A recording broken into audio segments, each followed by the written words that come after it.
എല്ലാ കൂട്ടുകാർക്കും നല്ലൊരു ദിവസം ആശംസിച്ചുകൊണ്ട് മാമ്പഴത്തിന്റെ പുതിയ വീഡിയോയിലേക്ക് സ്വാഗതം. നമുക്ക് നേരെ കിരണിന്റെയും കല്യാണിന്റെയും ഇന്നത്തെ നല്ലൊരു വിശേഷം കണ്ടാലോ. അങ്ങനെ പ്രകാശന് ദീപയുടെ കല്യാണിയുടെ മുന്നിൽ വന്ന് യാചിക്കുവാണ്. അവസാനം ദീപ പറഞ്ഞു, അതെ കല്യാണി മോളെ എന്തേലും ഉണ്ടെ കൊടുത്തു വിട്ടാരെ, 10-100 എന്തെങ്കിലും ആളെ മതി. ഇത് കേട്ട പ്രകാശം പറഞ്ഞു, ഞാൻ നിങ്ങളുടെ ഭിക്ഷക്കാശ് വാങ്ങിക്കാൻ വന്നൊന്നും അല്ലാന്ന് പറയാം. ഓ പിന്നെ എന്തിനായിരിക്കും പോലും വന്നത് ഇങ്ങോട്ട്?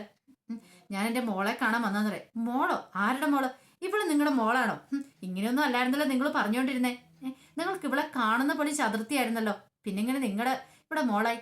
അല്ലെ, ഇവളെ ഞാൻ വയറ്റിലായ സമയത്ത് എത്രയോ വട്ടം ഇവളെ കൊല്ലാനായിട്ട് നിങ്ങൾ ശ്രമിച്ച, അതൊക്കെ നിങ്ങൾ മറന്നുപോയെന്ന് ചോദിക്കുക. പെട്ടെന്ന് കല്യാണി പറഞ്ഞു, ഞാൻ നിങ്ങളുടെ മോൾ ഒരിക്കലും ആവാൻ പോകുന്നില്ലെന്ന് പറയാണ്, എനിക്ക് അതിന്റെ താല്പര്യമില്ലെന്ന് പറയാം. അങ്ങനെയൊന്നും പറയരുത്, കാരണം നിങ്ങൾക്കറിയാലോ ഇപ്പൊ ഞാനാണെങ്കിൽ വളരെയധികം വല്ലാത്തൊരു പ്രതിസന്ധി ഘട്ടത്തിലാണ് നിൽക്കുന്നത്. മരുന്നിന് വരെ നല്ല തുക വേണം. അമ്മയാണെങ്കിലോ അയലത്ത് ജോലി ചെയ്തിട്ടുണ്ട് കൊണ്ടിരുന്നേ. പാവ ഈ വയസ്സനാം കാലത്ത് അതിനായിട്ട് ബുദ്ധിമുട്ടെങ്കിൽ ശരിയാവുന്ന കാര്യമല്ല. അതുകൊണ്ട് എനിക്ക് എന്തേലും ഒരു ജോലി തരണം. കമ്പനിയിൽ ഒരു ഡ്രൈവറുടെ ഒഴിവുണ്ടെന്നല്ല പറഞ്ഞേ. അപ്പൊ ആ ജോലി കിട്ടുവാണ് ഉപകാരമായിരുന്നു. കമ്പനി ജോലി തരാനോ? കൊള്ളാം, നല്ല കഥയായിപ്പോയി. നിങ്ങളൊരു കാര്യം ചെയ്യേ, നിങ്ങളുടെ അമ്മ അപ്പുറത്ത് ജോലി ചെയ്യുന്നുണ്ടെന്നല്ല പറഞ്ഞേ. അവിടുന്ന് ശമ്പളം കിട്ടുമല്ലോ, ആ ശമ്പളം മേടിച്ച് അങ്ങോട്ട് ജീവിച്ചാൽ മതി. അല്ലാതെ എന്റെ മോളുടെ കമ്പനി ജോലിക്ക് കയറണ്ട. ഡ്രൈവറുടെ ഒരു ഒഴിവുണ്ടേ പോലും നിങ്ങൾക്കത് കിട്ടാൻ പോകുന്നില്ലെന്ന് പറയാം.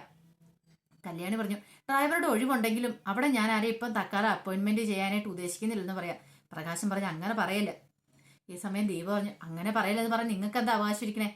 നിങ്ങൾ ആ കമ്പനിയിലേക്ക് കയറുന്നേ എന്തിനാന്ന് എനിക്കറിയാം. ഒരു പക്ഷെ അങ്ങോട്ട് കയറി കഴിഞ്ഞിട്ട് എന്റെ കല്യാണി മോളെ ഇല്ലാതാക്കാൻ വേണ്ടിയിട്ടായിരിക്കും. നിങ്ങളുടെ മനസ്സിന്റെ ദുഷ്ടചിന്തകളൊക്കെ നന്നായിട്ട് അറിയാവുന്ന ആളാ ഞാൻ. കുറെ കാലം നിങ്ങളോട് ജീവിച്ചല്ലേ. നിങ്ങളുടെ മനസ്സ് ഒരിക്കലും നന്നാവാൻ പോകുന്നില്ല. അത് നന്നാവണമെങ്കിൽ നിങ്ങൾ മരിച്ച് മണ്ണോടടിയണം, എങ്കിൽ മാത്രം നന്നാവുള്ളൂ എന്ന് പറയാം. പ്രകാശം പറഞ്ഞു, ഞാൻ നിങ്ങളെ കാണാൻ വന്ന സഹായം അഭ്യർത്ഥിക്കാനാ. ഇനിയിപ്പൊ നിങ്ങൾ എന്തൊക്കെ പറഞ്ഞാലും കുഴപ്പമില്ല. എനിക്ക് ആയുസ് കുറച്ചു കാലം മാത്രമേ ഉണ്ടാവുള്ളൂ. 2 അറ്റാക്ക് വന്നു കഴിഞ്ഞവനാ. ഇനി അധികം വൈകാതെ എന്റെ ജീവിതം തീരും. പക്ഷെ അതെങ്കിലും മനസ്സിൽ കണ്ടോണ്ട് നിങ്ങൾ എന്നെ രക്ഷിക്കണോന്ന് പറയാം. കല്യാണി പറഞ്ഞു, രക്ഷിക്കണോന്നോ? പലവട്ടം ഞാൻ രക്ഷിച്ചിട്ടുണ്ട്. പക്ഷെ അന്നൊന്നും ഒരു നന്ദിയുടെ കണിക പോലും ഞാൻ കണ്ടിട്ടില്ല. ദീപ പറഞ്ഞു, ശരിയാ മോളെ, ഇനി ഇങ്ങേരെ രക്ഷിക്കാനോ? എത്രയോ വട്ടം ഹോസ്പിറ്റലിൽ കിടന്നപ്പോ 1-2 ലക്ഷം രൂപയല്ല, കുറെ ലക്ഷം മുടക്കി. മാത്രമല്ല പലിശക്കാരന്റെ പൈസ കൊടുക്കാനായിട്ട് എത്ര രൂപ കൊടുത്ത്. എന്നിട്ട് അതിന്റെ നന്ദി പോലും നിങ്ങൾ കാണിച്ചോ? അതെല്ലാം കഴിഞ്ഞ് കഴിയുമ്പോൾ നേരെ എന്റെ മോൾക്ക് നേരെ തിരിഞ്ഞു കൊത്തുവല്ലേ ചെയ്തേ. അതേ സ്വഭാവം തന്നെയാ. നിങ്ങളൊരു അച്ഛനാന്ന് പറയാൻ പോലും അറയ്ക്കൂന്ന് പറയാം. എന്റെ മോൾക്ക് ഇങ്ങനെ അച്ഛന്റെ ആവശ്യമില്ല. അവൾക്ക് അമ്മയേ ഉള്ളൂ, അത് മതി. നിങ്ങൾക്കുണ്ടല്ലോ ഒരു പുന്നാര മോന്, അവൻ എന്തിയേ? ഒരു മോനെ ഉണ്ടായിരുന്നുള്ളൂ. ആ മോനെ നന്നായിട്ട് വളർത്തണമെന്ന് ആഗ്രഹം ഉണ്ടായിരുന്നു. പക്ഷെ നിങ്ങളായിട്ട് നശിപ്പിച്ചു കളഞ്ഞു. നിങ്ങളുടെ സ്വഭാവം നിങ്ങളും നിങ്ങളുടെ അമ്മയും കൂടെ കൂടിയിട്ട് അവനെ ഒരു വഴിക്കാക്കി വെച്ചു. ഇപ്പൊ നിങ്ങൾക്ക് സമാധാനമായല്ലോ. അവൻ ജയിലിൽ പോയി കിടക്കുന്നുണ്ട്. നിങ്ങൾ വളർത്തിയ നിങ്ങളുടെ പുന്നാര മോനെ രാജകുമാരനെ പോലെ കൊണ്ടു നടക്കുമെന്ന് പറഞ്ഞിട്ട് ഇപ്പൊ എവിടെയാ കിടക്കുന്നേ? കള്ളനെ പോലെ ജയിലിൽ കിടക്കുക. നിങ്ങൾ അങ്ങോട്ടിയല്ല. കല്യാണി പറഞ്ഞു, ശരിയാ, അങ്ങോട്ട് ചെന്ന് അവനോട് രക്ഷിക്കാൻ പറ, അല്ലാതെ എന്റെ അടുത്തേക്ക് വന്നിട്ട് ഒരു കാര്യമില്ലെന്ന് പറയാ. ശരി, ഞാനൊന്ന് അങ്ങോട്ട് ഇറങ്ങുക. ഞാൻ പറയാനുള്ള പറഞ്ഞു, ഇനി നിങ്ങളുടെ ഇഷ്ടം പോലെ എന്ന് പറഞ്ഞ് പ്രകാശം പത്തി താഴ്ത്തി അങ്ങോട്ട് പോവാണ്. ഈ സമയം കല്യാണി അമ്മയോട് ചോദിച്ചു, അല്ല അത് സത്യമായിരിക്കോ മനമാറ്റം? എന്റെ മോളെ, ഇതൊക്കെ നമ്മൾ എത്ര കണ്ടിട്ടുള്ള. അങ്ങേരെ ഒരിക്കലും നന്നാവാൻ പോകുന്നില്ല. മോൾക്കറിയാലോ, എന്തേലും കാരണം പറഞ്ഞ് കമ്പനിയെ കയറി കൂടണം. എന്നിട്ട് മോളെ ഇല്ലാതാക്കാനായിരിക്കും തക്കം പാർത്ത് നിൽക്കുമായിരിക്കും അയാള്. അതുപോലത്തെ ഒരു അച്ഛന്റെ ആവശ്യം മോക്കില്ല. ഇനി മോള് ഇതല്ല ഇതിലപ്പുറം പറഞ്ഞിട്ട് അയാൾ വരും. അതൊന്നും കേൾക്കാണ്ട് കൂട്ടാക്കണ്ട. പ്രകാശിനോട് ഒരു കാര്യം കൂടെ പറഞ്ഞിട്ടുണ്ടായിരുന്നു. കിരൺ മോൻ എങ്ങനെ ഇത് അറിഞ്ഞിട്ടുണ്ടെങ്കിൽ അമ്മായിച്ചനാന്ന് നോക്കുമല്ല, നിങ്ങളെ ശരിയാക്കത്തുള്ളൂ. ഇവിടെ വീട്ടിലാരും കയറി വന്നാൽ കുറ്റിച്ചൂരെടുത്ത് അടിക്കണമെന്നാ പറഞ്ഞിരിക്കുന്നത്. എന്നോടും കല്യാണി മോളോടും. അതിപ്പം ഞങ്ങൾ ചെയ്യുന്നില്ല. അതുകൊണ്ട് എത്രയും പെട്ടെന്ന് സ്ഥലം വിടുന്ന നല്ലത് എന്ന് പറഞ്ഞിട്ടുണ്ടായിരുന്നു. അപ്പൊ ഈ കാര്യങ്ങളൊക്കെ ഓർത്തോണ്ട് പ്രകാശൻ നേരെ നടന്നിരുന്ന സരുവിന്റെ വീട്ടിലേക്കാ. അവിടെ ചെന്ന് കോളിംഗ് ബെല്ല് അടിച്ചു കഴിയുമ്പോ കഥ തുറക്കുന്നോ ഭാനുമതിയമ്മ. എന്താ മോനെ പ്രകാശ, നീ എന്താ ഇങ്ങോട്ട് വന്നേന്ന് ചോദിക്കാണ്. അല്ലമ്മേ ഞാന് നീ എന്തിനാ ഇങ്ങോട്ട് വയ്യാതെ വരേണ്ട ആവശ്യം ഉണ്ടായിരുന്നു? അമ്മ ഞാൻ അപ്പുറത്ത് വരെ വന്ന. അപ്പുറത്ത് അതെന്തിനാ? ഒരു ജോലി കിട്ടുമെന്ന് അറിയാൻ വേണ്ടി. അവിടെ ഒരു വേക്കൻസി ഉണ്ടെന്ന് അറിഞ്ഞായിരുന്നു, ഡ്രൈവറുടെ പോസ്റ്റേ.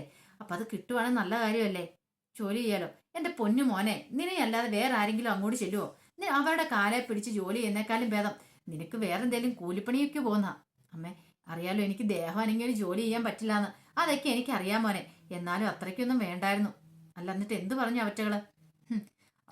അവളല്ല, കല്യാണിയല്ല പറഞ്ഞ, എന്റെ ഭാര്യ എന്ന് പറയുന്ന ദീപയുണ്ടല്ലോ, അവളാ പറഞ്ഞേ. അവൾക്കൊട്ടളയം വെച്ചിട്ടുണ്ടെന്ന് പറയാ. പെട്ടെന്ന് ഭാനുമതി പറഞ്ഞു, മോനെ അവളെന്ന് അവിടെ നിൽക്കുന്നുണ്ട്. ഞാനിവിടെ മിറ്റം അടിച്ചോണ്ടിപ്പോ എന്നെ കണ്ടത് ഒരു പുച്ഛ ഭാവമായിരുന്നു അവളുടെ മുഖത്ത്. അവളെ മൈൻഡ് പോലും ചെയ്തില്ല. അവിടുത്തെ വലിയ റാണിയാന്ന് അവളുടെ വിചാരം. അവളുടെ നടവും മട്ടും ഒക്കെ ഭാവം കണ്ടിട്ടുണ്ടെങ്കിൽ ഇതിന് നല്ലൊരു തിരിച്ചടി കൊടുക്കണം മോനെ എന്ന് പറയാം. ഇത് കേട്ടപ്പോൾ പ്രകാശനോർത്ത്, അമ്മ എന്താ വിചാരിച്ചേ? ഞാനവിടെ പോയി ആ കമ്പനി ജോലി ചെയ്യുന്നേ എനിക്ക് വേണ്ടി മാത്രമാണോ? ഒരിക്കലും അല്ല, നമ്മുടെ രക്ഷയ്ക്ക് വേണ്ട തക്കം കിട്ടി അവളെ ഇല്ലാതാക്കാൻ വേണ്ടി ഞാൻ അങ്ങോട്ട് കയറിക്കൂടാനായിട്ട് ഒരുങ്ങിയത്. എന്നാലും മോനെ ഒരെന്നാലും ഇല്ലമ്മേ, അവനെ ജയിലിൽ നിന്ന് ഇറക്കണ്ടേ വിക്രത്തിനെ? അവനെ ജയിലിൽ നിന്ന് ഇറക്കണം. അപ്പൊ അതിനൊക്കെ വേണ്ടി പണം വേണം. അപ്പൊ അതിനു വേണ്ടി മാത്രം ഞാൻ അങ്ങോട്ട് കയറിയത്, അല്ലാതെ അവിടെ പോയി അടിമപ്പണി ചെയ്യാനല്ല എന്ന് പറയാണ്. മോനെ ഒരു കാര്യം നീ മനസ്സിലാക്കണം, നമ്മുടെ ശത്രുക്കൾ ഇന്ന് ശത്രുക്കൾ തന്നെയായിരിക്കും. അവറ്റകളുണ്ടല്ലോ ഒരിക്കലും വിശ്വസിച്ചുകൂടാ. ഇപ്പഴീ പണത്തിന്റെ അഹങ്കാരത്തിലാണ് നടക്കണേ. അതുകൊണ്ടല്ലേ എന്നെ പോലും മൈൻഡ് ചെയ്യാത്തെ. ഒരിക്കലും തിരിച്ചടി കിട്ടും, അധികം വൈകാതെ തന്നെ തിരിച്ചടി കിട്ടും, നമ്മൾ കാണും. മോൻ ധൈര്യമായിട്ട് പൊക്കോ, ഈ അമ്മ എങ്ങനെയാലും മോനെ നോക്കിക്കോളാം, ഒരു കുഴപ്പമില്ല. എനിക്ക് ഏറ്റു നടക്കാൻ പറ്റുന്നത്തോളം കാലം ഞാൻ ഏറ്റു നടക്കും. നീ വേറെ ഓർത്ത് വിഷമിക്കാതിരുന്നാൽ മാത്രം മതി എന്ന് പറഞ്ഞിട്ട് ഭാനുമതി ഒരു കാര്യം കൂടെ പറഞ്ഞു. അതെ, ആ രാഹുലിനാണെങ്കിൽ ഭ്രാന്താന്നുള്ള കാര്യം അറിയാവും. അല്ല, രാഹുൽ ഇവിടെ ഇല്ലെന്ന് ചോദിക്കുക. ഇല്ല, അയാളുടെ തലക്കിട്ട് അയാളുടെ ഭാര്യ അടിച്ചു. ഇപ്പൊ ഹോസ്പിറ്റലാ. അയാളുടെ ഭാര്യനെ കൊല്ലാനായിട്ട് ശ്രമിച്ചു പോലും. അതുകൊണ്ട് മോന് പെട്ടെന്ന് പൊക്കോ. അയാൾ അങ്ങനെ ഇങ്ങോട്ട് വന്നിട്ടുണ്ടെങ്കിൽ പിന്നെ അത് മതി. ഇനിയിപ്പോ ചിലപ്പോൾ മോനെയും കൊല്ലാൻ നോക്കിയാലോ. അമ്മ ഒരു കാര്യം പറഞ്ഞേക്കാം, സൂക്ഷിച്ചും കണ്ടും വേണോട്ടെ ഇവിടെ നിൽക്കാനായിട്ട്. അയാൾക്ക് ഭ്രാന്താണെങ്കിൽ എന്തും ചെയ്യാൻ പഠിക്കാത്തവനാ. അതൊക്കെ എനിക്കറിയാം മോനെ. അതുകൊണ്ട് എപ്പോഴും ഞാൻ എളിയിലൊരു കത്തി തിരിയിക്കൊണ്ടോ നടക്കണേന്ന് പറയാ. എന്നാ ശരി മോൻ പൊക്കോളാൻ പറഞ്ഞിട്ട് ഭാനുമതി കയറി കഥ അടയ്ക്കുക. അങ്ങനെ രാഹുൽ ഇറങ്ങി നടന്നു കഴിയുമ്പോൾ ആ സ്ത്രീ കാറിനകത്തുനിന്ന് രാഹുലിനെ നോക്കുന്നുണ്ട്. കുറെ ദിവസമായി രാഹുലിന്റെ പുറകെ സ്ത്രീ ഫോളോ ചെയ്യുന്നത്. ഈ സമയം ബാലണ്ണം വിളിക്കുവാണ്. എന്നിട്ട് നീ എവിടെയാ പ്രകാശാന്ന് ചോദിക്കുക. അല്ല, ഞാനൊരു ജോലിയുടെ കാര്യത്തിന് വേണ്ടി. നീ എത്രയും പെട്ടെന്ന് വർക്ക്ഷോപ്പിലേക്ക് വാ, ഒരു പണിയുണ്ട്, ഒരു ആവശ്യമുണ്ടെന്ന് പറയാം. അതെ ബാലണ്ണ, എനിക്ക് അങ്ങനെ കട്ടിപ്പണിയും ചെയ്യാൻ പറ്റില്ല, അത് ബാലണ്ണന് അറിയാവുന്ന കാര്യമല്ലേ, അതുകൊണ്ട് ഞാൻ വരുന്നില്ല എന്ന് പറയാം. എടാ, ഇത് അതിനല്ല, വേറെ കാര്യത്തിനോ? എന്താ വല്ല വസ്തുക്കച്ചവടോ വണ്ടിക്കച്ചവടോ എന്തെങ്കിലും വന്നോ? അതാണോ? അതൊന്നുമല്ല, വേറൊരു കാര്യമാണ്, ഒരു അത്യാവശ്യ കാര്യമാണ്. നീ എത്രയും പെട്ടെന്ന് വരാൻ പറയാം. ഈ സമയത്ത് പ്രകാശന്റെ മനസ്സിൽ കൂടെ പല പല ചിന്തകളൊക്കെ പോവാ. എന്ത് കാര്യമാണെങ്കിലും പോയി ഏറ്റെടുത്തേ പറ്റുള്ളൂ. തനിക്ക് ഉതകുന്ന കാര്യമാണെങ്കിൽ ചെല്ലണം. 100 കൂട്ടം കടങ്ങളും അതോടൊപ്പം തന്നെ അമ്മയും താനും എല്ലാം കൂടെ ആകെപ്പാടെ കുഴഞ്ഞു മറിഞ്ഞു നടക്കുക. വിക്രത്തിനെ ജയിലിൽ നിന്ന് മോചിപ്പിക്കുകയും ചെയ്യണം. അങ്ങനെ ബാലണ്ണന്റെ അടുത്തേക്ക് ചെല്ലുവാണ്. ഈ സമയത്ത് ഭാനുമതിയമ്മ നേരെ കല്യാണിന്റെ വീട്ടിലേക്ക് വരുവാണ്. അങ്ങനെ ദീപയെ വന്ന് വാതിൽ തുറക്കുന്നേ. എന്താന്ന് ചോദിക്കുകയാണ്. അല്ല, നിനക്ക് എന്നെ മനസ്സിലായില്ലേ? എന്നെ മനസ്സിലായി. ഇനിയിപ്പോ എനിക്ക് തോന്നുന്നത് നിനക്ക് എന്നെ കണ്ട് മനസ്സിലായില്ലെന്ന് തോന്നുന്നു. ഞാൻ നിന്റെ അമ്മായിമ്മയെന്ന് പറഞ്ഞു. ഓ, അമ്മായിമ്മയാണോ? എനിക്ക് അങ്ങനെ ഒരു അമ്മായിമ്മ ഇല്ലോ എന്ന് പറയണം ഇപ്പം നിനക്ക് അങ്ങനെ തോന്നും. വലിയ കൊട്ടാരത്തിൽ താമസിക്കുന്നതുകൊണ്ട് അമ്മായിമ്മേനെയും ഭർത്താവിനെയും ഒന്നും കണ്ടാൽ തിരിച്ചറിയത്തില്ലായിരിക്കും. പക്ഷെ എനിക്ക് അങ്ങനെയല്ല എന്ന് പറയാണ്. ഈ സമയത്ത് കിരണും കല്യാണി അങ്ങോട്ട് ഇറങ്ങി വന്നേ. ഭാനുമതിയും പറഞ്ഞു, അതെ, ഞാൻ അയലക്കത്ത് വീട്ടിൽ പാത്രം തയ്ച്ചിട്ടാ ജീവിക്കുന്നത്, അറിയാലോ. ഞാൻ മിറ്റം അടിച്ചു നടക്കുമ്പോഴും എന്നെ കാണുമ്പോഴൊക്കെ നിനക്കൊരു ഭയങ്കര പുച്ഛഭാവമുള്ളോ എന്ന് ചോദിക്കുകയാണ്. ദീപ പറഞ്ഞ, അതെ, പുച്ഛഭാവം തന്നെയാ, അല്ലാതെ ഇപ്പം നിങ്ങളെ തൊഴുത് നിൽക്കേണ്ട ആവശ്യമൊന്നുമില്ലല്ലോ. പണ്ട് ഞാൻ തൊഴുത് നിന്നോണ്ടിരുന്നു, പക്ഷെ ഇപ്പം എനിക്ക് എൻ്റെ ആവശ്യമില്ല. കാരണം ഞാനിപ്പോൾ വേറെ സ്വന്തമായിട്ട് എൻ്റെ മോളുടെ കൂടെ ജീവിക്കുന്നത്, അല്ലാതെ നിങ്ങളുടെ ആരുടെയും തണലിലല്ലോ എന്ന് പറയാ. ഇത് കേട്ടതും ഭാനുമതി പറഞ്ഞു, എന്നാ നിനക്ക് ഇത്ര അഹങ്കാരം ഉണ്ടായത്? നിന്റെ മകള് ഒരു പൂത്ത പണക്കാരനെ കിട്ടിയതിന് ശേഷമല്ലേ? അതുവരെ എങ്ങനെയായിരുന്നു? അതെന്തോ ആയിക്കോട്ടെ, അതൊന്നും അമ്മ അറിയേണ്ട ആവശ്യമില്ല. ഞാൻ നിങ്ങളെ ആരും ശല്യപ്പെടുത്താൻ വരുന്നില്ല. പിന്നെ നിങ്ങൾ എന്തിനാ ഇങ്ങോട്ട് വന്നേ? അതോ 2 വർത്താനം പറയാൻ വേണ്ടി വന്നേനെ? വർത്താനം പറയാതെ പോയിട്ടുണ്ടെങ്കിൽ എനിക്ക് സഹിക്കില്ല. എൻ്റെ മോൻ ഇവിടെ വന്ന് ജോലി ചോദിച്ചു കഴിഞ്ഞപ്പം ഒരു ജോലി അവന് കൊടുക്കാൻ പറ്റില്ലല്ലേ എന്ന് ചോദിക്കുകയാണ്. പെട്ടെന്ന് കിരൺ വന്നിട്ട് പറഞ്ഞു, അതെ, അങ്ങനെയുള്ളവർക്കൊന്നും ജോലി കൊടുക്കേണ്ട ആവശ്യം ഞങ്ങൾക്ക് ഇവിടെ ഇല്ല. പറഞ്ഞു കേട്ടല്ലോ, എത്രയും പെട്ടെന്ന് ഇവിടെ സ്ഥലം വിടാൻ നോക്ക്. ഞാനാ പറഞ്ഞത് ഇവിടെ ജോലി കൊടുക്കേണ്ടതെന്ന്. ഞാൻ പറഞ്ഞാൽ പിന്നെ ഇവരെ അനുസരിക്കുമെന്ന് പറയും. ഓഹോ, അങ്ങനെയാണല്ലേ? അന്ന് ഒരു കാര്യമൊക്കെ നീ വിചാരിച്ചോ?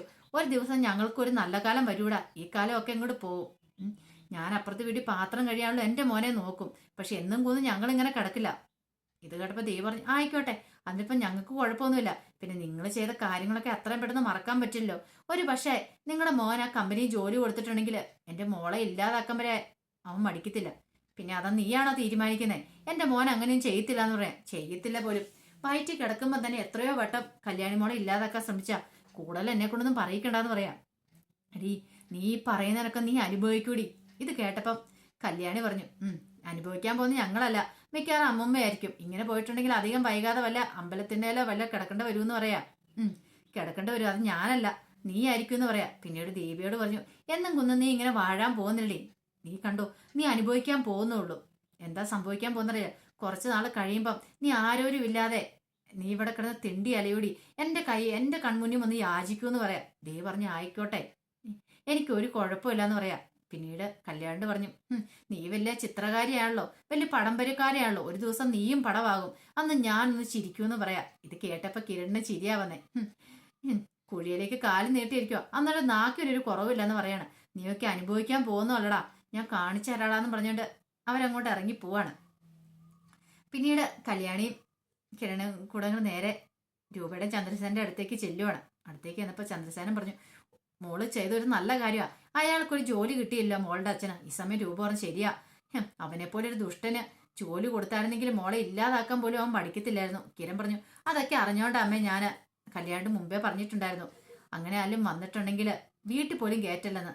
കല്യാണി പറഞ്ഞു, കിരണേട്ടനോട് പറഞ്ഞിരിക്കുന്ന കാര്യം അമ്മേ, അച്ഛനെന്നും പറഞ്ഞുകൊണ്ടുള്ള കാര്യം പറഞ്ഞിട്ട് വന്നിട്ടുണ്ടെങ്കിൽ പഠിക്കാത്ത പോലും കയറ്റല്ല, കാരണം അത്രയ്ക്ക് ദുഷ്ടനാ. രൂപ പറഞ്ഞു, ഇനിയിപ്പൊ അതിനെക്കുറിച്ചൊന്നും മോള് ചിന്തിക്കണ്ടടാ, ആ കഴിഞ്ഞ കാര്യങ്ങളൊക്കെ കഴിഞ്ഞു പോയി, ഇനിയിപ്പൊ നിങ്ങൾ നിങ്ങളുടേതായ ജീവിതം നോക്ക്. ഈ സമയം ചന്ദ്രസേനൻ പറഞ്ഞു, ശരിയാ, ഇപ്പൊ കല്ലുമോന് 1 വയസ്സ് കഴിഞ്ഞില്ലേ, ഇനിയിപ്പൊ അടുത്ത കുഞ്ഞിനെ കുറിച്ചൊക്കെ ആലോചിക്കാൻ സമയമായി, ഇനിയിപ്പൊ നിങ്ങൾക്ക് അടുത്ത കുഞ്ഞൊക്കെ വേണം. ഇത് കേട്ടപ്പം കിരൺ പറഞ്ഞു, ഇവൾക്കിപ്പൊ അടുത്ത കുഞ്ഞ് വേണ്ടെന്നാ പറഞ്ഞേ, ഇപ്പൊ ഇവളെ ഏറ്റവും പ്രിയപ്പെട്ട കൂട്ടുകാരി ഉണ്ടല്ലോ നയന, അവള് വിശേഷം അറിയിച്ചിട്ട് മതി ഇനി ഇവൾക്ക് അടുത്ത കുഞ്ഞെന്ന് അവള് പറയണേ. ഓ, ചന്ദ്രസേനൻ പറഞ്ഞു, അതിനിപ്പോ അവർ രണ്ടുപേരും ഒന്നിച്ചു കഴിഞ്ഞാലല്ലേ അവർക്ക് കുഞ്ഞുങ്ങളുണ്ടാവുള്ളൂ, അത് ചെയ്യുന്നില്ലോ. അന്നും പറഞ്ഞോണ്ട് നിങ്ങൾ എന്തിനാ നിങ്ങളെ സന്തോഷം ഇല്ലാതാക്കണേന്ന് ചോദിക്കുകയാണ്. ഇവൾക്ക് ഭയങ്കര സെന്റിമെന്റ്സ് നയനയോട് അത്രയ്ക്ക് ഇഷ്ടമാണല്ലോ, കൂടപ്പിറപ്പുകളെ പോലെ അല്ലേ ഇവർ സ്നേഹിച്ച് ജീവിക്കണേന്ന് ചോദിക്കുകയാണ്. ഈ സമയത്ത് രൂപ പറഞ്ഞു, അതൊക്കെ കാര്യം ശരി തന്നെ, പക്ഷെ മോളെ ഇനി ഇപ്പൊ നീ ഇങ്ങനെയോ നൂറ് പ്രശ്നങ്ങൾക്കിടയിൽപ്പെട്ട് ഇങ്ങനെ ചിന്തിച്ചിരിക്കേണ്ട ആവശ്യമൊന്നുമില്ല. നിങ്ങളുടേതായ കുടുംബജീവിതം നയിക്കണം. അറിയാലോ, പല പ്രശ്നങ്ങളും നടക്കും, അതിനകത്തൊന്നും തലയിടാൻ പോണ്ട. അതുകൊണ്ട് നീ ഒരു കാര്യം ചെയ്യുക, നീ ഇങ്ങനെ കൂടെ എത്രയും പെട്ടെന്ന് നീ അടുത്തൊരു കുഞ്ഞിനെ ഉണ്ടാക്കാൻ നോക്കാൻ പറയാണ്. ഈ സമയം പ്രകാശൻ ഇങ്ങനെ ഇറങ്ങി നടക്കുക ബാലണ്ണന്റെ കട ലക്ഷ്യമാക്കിയിട്ട്. അപ്പൊ അതിന്റെ വിശേഷങ്ങളൊക്കെയാണ് ഇന്ന് കാണിക്കുന്നത്. ഇനിയിപ്പം വൈകുന്നേരം അറിയാം, പ്രമോ വിശേഷം വരുമ്പോ അറിയാം ഇനിയിപ്പോൾ ആ സ്ത്രീ ആരാന്നും അവർ വന്നതിന്റെ ഉദ്ദേശം എന്താന്നൊക്കെ. അപ്പൊ ആ വിശേഷങ്ങൾക്കായി നമുക്ക് എല്ലാവർക്കും കാത്തിരിക്കാം കേട്ടോ. ബാലന്റെയും ഗോമതിയുടെയും വിശേഷം ഞാൻ ചാനലിനകത്ത് ഇടാൻ തുടങ്ങിയിട്ടുണ്ട്. അപ്പൊ നിങ്ങളെല്ലാവരും മറക്കാതെ കയറി കാണണം കേട്ടോ. ഇഷ്ടപ്പെടുവാണെങ്കിൽ ലൈക്ക് ചെയ്യാനും മറക്കരുത്. അതോടൊപ്പം തന്നെ ആദ്യമായിട്ട് കാണുന്നൊരു സബ്സ്ക്രൈബ് ചെയ്യാനും മറക്കരുത് കേട്ടോ. ഒരിക്കൽ കൂടി എല്ലാവർക്കും നല്ലൊരു ദിവസം ആശംസിച്ചുകൊണ്ട് നിർത്തുന്നു. നന്ദി.